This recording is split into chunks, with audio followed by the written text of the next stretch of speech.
Bonjour à tous, coiffure particulière aujourd'hui puisqu'il y a un gars apparemment qui a parié pour avoir que je porte une coiffe comme ça. Donc je respecte, hein, je me dis bon, je suis assez délurée et délirante pour faire ce genre de truc, ça me dérange pas. N'abusez pas, voilà, c'est tout. Des brandons de Discord. Ah non, pardon, je dis n'importe quoi. On repart sur notre lecture de la Nef des Fous, hein, pour les adeptes, hein, de savoir qu'est-ce que j'ai pu dire sur les fous et quel portrait j'ai pu en tirer. Alors, des brandons de Discord, c'est-à-dire des faits de Discord, hein, des sujets de Discord. Hein. Alors, petits sujets ou un peu plus gros sujets, bon. On va voir ce que met notre dessinateur qui se met entre gîte et meule. Sur les gens fait la gorge chaude, tôt ou tard en aura dommage.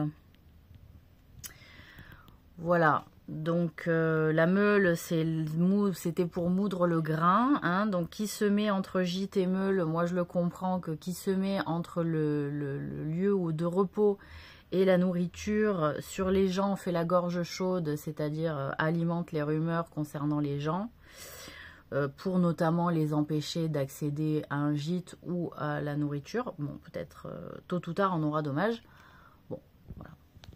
C'est ce que la manière dont moi je le comprends. Vous me direz ce que... Enfin, peut-être qu'on aura l'occasion que vous puissiez me dire qu'est-ce que vous en pensez de cette phrase-là.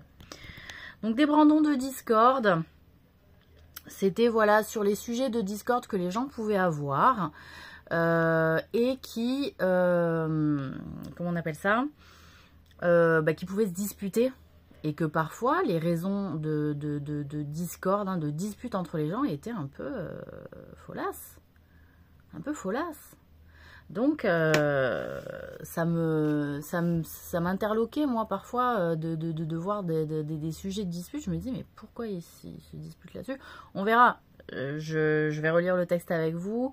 Moi je redécouvre les choses aussi avec vous, hein, en parallèle. Donc voilà. Allez, je commence. Certains parfois prennent du plaisir à répandre partout l'embrouille, à pêcher toujours en eau trouble, à causer entre amis la brouille, à parler des gens dans leur dos. Il assène parfois un coup qui ne porte qu'après longtemps. Et d'un ami se fait haïr, pour attester mensonge, il ment, il proteste, en rajoute encore, parlant sous le sceau du secret, nuisant ainsi sans risquer rien. Sub Rosa, tout en confidence, promet là-dessus le silence, dit-il invoquant l'amitié. Le monde s'empoigne et se bat par les bruits ainsi colportés, plus loin que voyageant en coche, Corée se cherchant des alliés, Absalom briguant la couronne, finirent mal, couverts d'opprobre.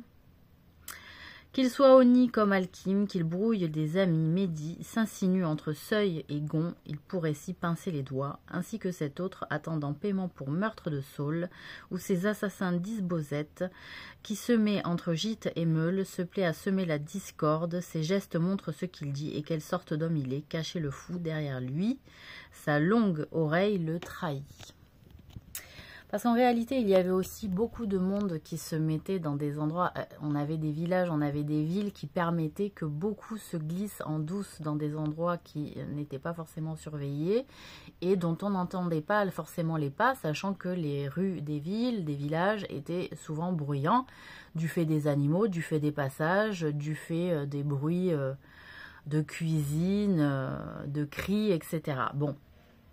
Et donc les gens pouvaient ouïr en réalité des secrets, des choses qui étaient dites et porter des coups bas, hein, en réalité, à ces mêmes personnes qui étaient en réalité sous surveillance par le fait de jalousie, par le fait d'utilité aussi peut-être politique ou d'enrichissement, ou aussi par le fait de brigands, tout simplement, hein, pour pouvoir avoir des choses auxquelles ils n'avaient pas accès en réalité.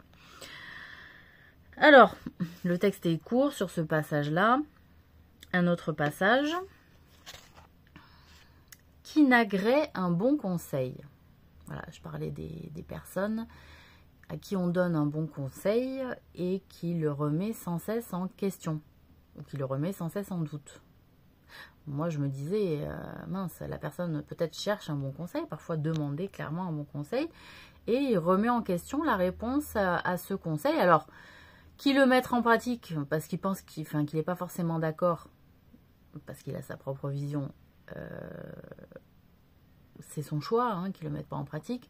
Mais s'il cherche une solution parce qu'il n'a pas d'idée et qu'on lui donne une idée correcte, je trouvais la personne un peu forte de café, vous voyez, pour dire attends, je te donne un conseil qui en toute logique et porte le bon sens. Qu'est-ce que tu remets en question là-dedans? Et parfois, on pouvait être assez troublé de voir que l'esprit de la personne, en réalité, était embrumé, par une logique qui n'était pas du tout, qui était défaillante. Dans un raisonnement qui était plutôt défaillant, si on tenait en lieu et place de la logique cartésienne, par exemple. Voilà. Donc, qui ne sait dire oui, ça c'est du rire, qui ne sait dire oui ni non, trancher les cas grands ou petits, se fait à lui-même grand tort. Donc, qui n'agrée un bon conseil est fou qui croit être prudent, sans modération ni mesure, se croit avisé quand il chasse de prendre un coucou pour faucon, tant ne sont sages qu'en parole, et tirent leur charrue de fou, c'est-à-dire qu'ils confondent sage et fou, qu'ils pensent que la prudence fait partie de l'immodération et de l'inutilité de la mesure.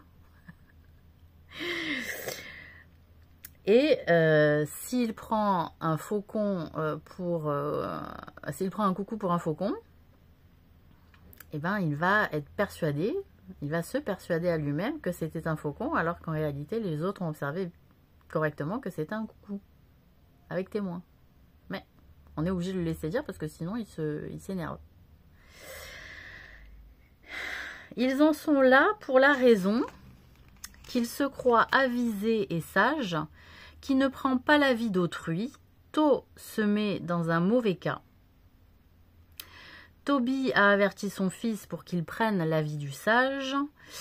La femme de Lot, avertie, ne tint nul compte de l'avis.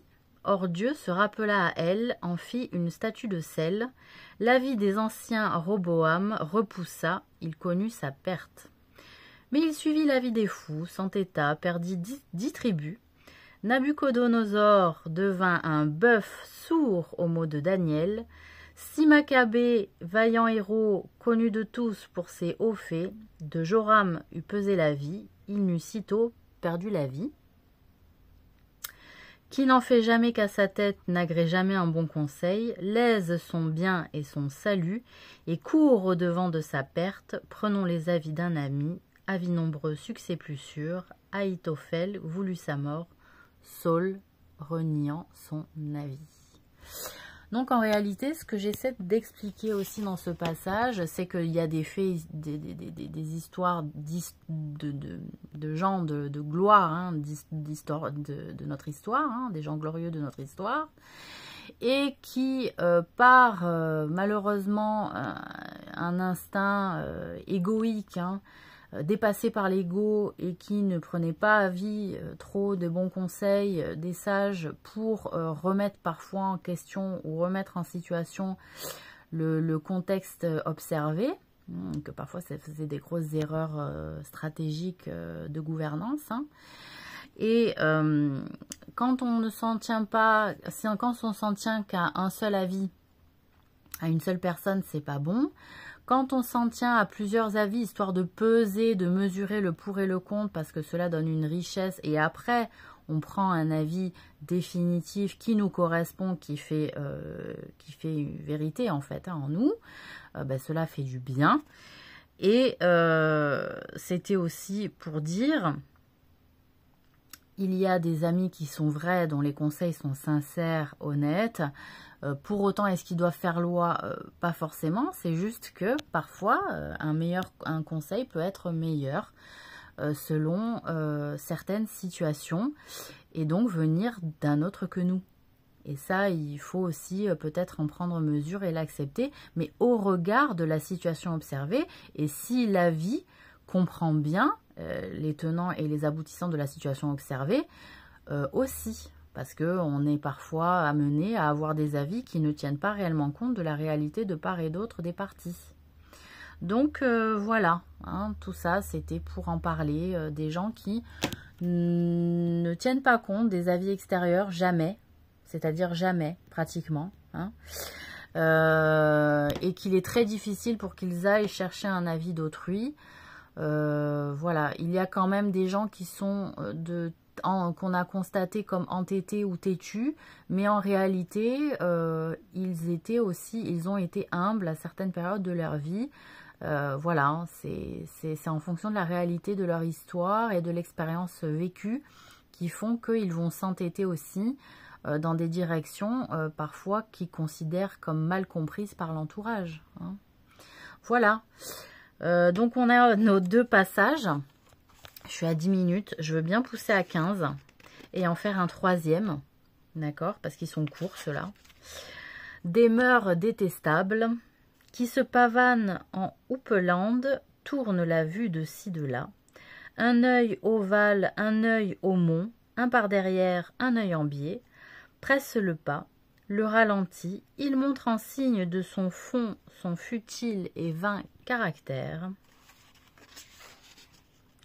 Ce dont il faut bien se garder, l'avisé doit châtier ses mœurs, surveille ses bonnes manières. Dans chaque fait, dans chaque geste, le sage apparaît, se distingue. La sagesse est d'abord d'essence, est paisible, douce et modeste, et l'homme de bien s'y complaît. Car Dieu l'a comblé de la grâce, il faut priser bonne conduite, plus que tout l'or de cette terre, dans les manières transparaît de notre cœur la vraie nature, plus d'un écorche les usages, desquels il est peu familier, pour n'avoir pas d'éducation aussi polissée qu'une vache. Le plus bel insigne et renom sont pudeur et mœurs décentes. Noé, par de pudiques mœurs, eut un fils Cham différent, qui a engendré sage fils, formé à l'esprit, donc c'est Sem, hein, qui a engendré sage fils, formé à l'esprit, aux vertus, qui loue le ciel soir et matin, car Dieu l'a comblé dans sa grâce. Albin mordit son père au nez pour l'avoir si mal élevé. Donc là, ça parle des mœurs détestables, c'est-à-dire qu'il y a des personnes qui se fondent dans la masse en termes de mœurs et qui ne considèrent pas que bonne manière doit être défendue à l'encontre du plus grand nombre, hein, puisqu'en réalité il y avait des bonnes manières qui se perdaient avec le temps, à l'encontre du plus grand nombre, hein, puisque les gens commençaient à mettre à la mode les mœurs, d'autres mœurs, de nouvelles mœurs, et que la mode faisait loi, alors qu'en réalité ce sont les belles manières, moi je considère, qui doivent faire loi. On va voir ce que dit Durer sur le sujet. Qui se donne mauvaise allure ne songe qu'à faire le fou, tient déjà son bonnet en laisse. Voilà, donc on pense la même chose, c'est-à-dire il sera esclave de ces nouvelles manières liées à la mode. Et en réalité, donc, tournera, virera selon le vent de la mode et pas selon son être, pas selon des principes qui lui correspondent à lui seul, qu'il a définis de manière libre, de manière individuelle. Et c'est en ça aussi que s'attachait une volonté d'être dans la Renaissance, dans le courant de la Renaissance, et après, évidemment, des Lumières. Voilà. Donc, je dénonçais un petit peu le côté houppelande, vous voyez, cet oiseau, il me semble, hein, et ça faisait référence à un oiseau qui marchait et qui voulait se donner un air de savoir ce qu'il faisait en marchant comme des sages, mais en réalité aller un petit peu au hasard dans les gestes de marche, dans les pas et dans les gestes des bras et des mains. Vous voyez, il voulait juste prendre les attitudes des personnes qui voulaient juste prendre les attitudes des grands, de personnes en fait un peu avec des faits de gloire. Voilà. Donc voilà, après, moi ce que je dis aussi, c'est que Dieu soutient les gens qui ont des bonnes manières, qu'il a comblé de grâce, et que enfanter des enfants dans les bonnes manières, cela en font des gens, c'est ce que j'indiquais moi par étude des prophètes et de leurs descendants, c'est que plus la personne avait de belles manières, plus la descendance était bonne en réalité, voilà.